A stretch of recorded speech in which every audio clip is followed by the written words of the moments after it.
Mana 6-noyabr ko'rib turganingizda Agrovalak nuqtayida soat 9 ertalabki kechqurun yopgandik Agrovalak nuqtani.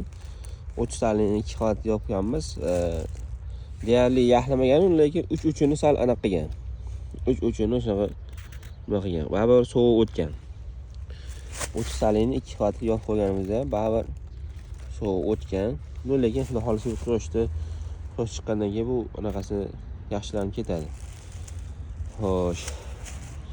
Mana hozir qirovlar hali ham turibdi. Masalan, soat 9 bo'lsa, qirovlar hali aniq qilmagan. Mana ustida Agrovalak yaltirab turibdi. Bunaqa qirovlar. Mana bu yoq joyimiz aniq qilmay qolibdi. Shamol kecha o'tib tez-tez yopib tashlaganimizga. Bunaqa mustahkam yopilmagan edi. Shamol ko'tarib yubordi. Shamol ko'tarilgan joyi bunaqa op-op yaxlayotibdi, qirov tushyapti. Sal yashilroq o'tirgan joyi quyosh tushib eritgan hozir. Atak mana bunaqa op-op.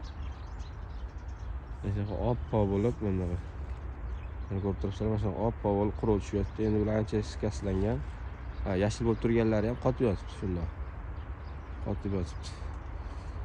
Agrovalak nuqtayida baribir ancha ushagan. Ko'rib turganlarda ancha nima qilgan. Nima deydi? Sovuqdan asragan. Deyarli bundoq qaraganda yaxlamagandek ko'rinyapti, lekin menga sovuq sal ta'sir qilgan. Mana ochiq dalada mana karamlar mana ko'rayotganlarda yaxlayotibdi. Aylanani qilib. Bugun katta qirov tushdi o'zi. -4 bo'ladi debdi, -4 bo'ldi.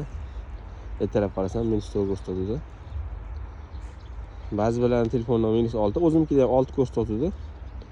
Lekin -4 bo'ldi. -4 bo'ldi. Shunaqa gaplar. Agrovalak nu. Mana bu ham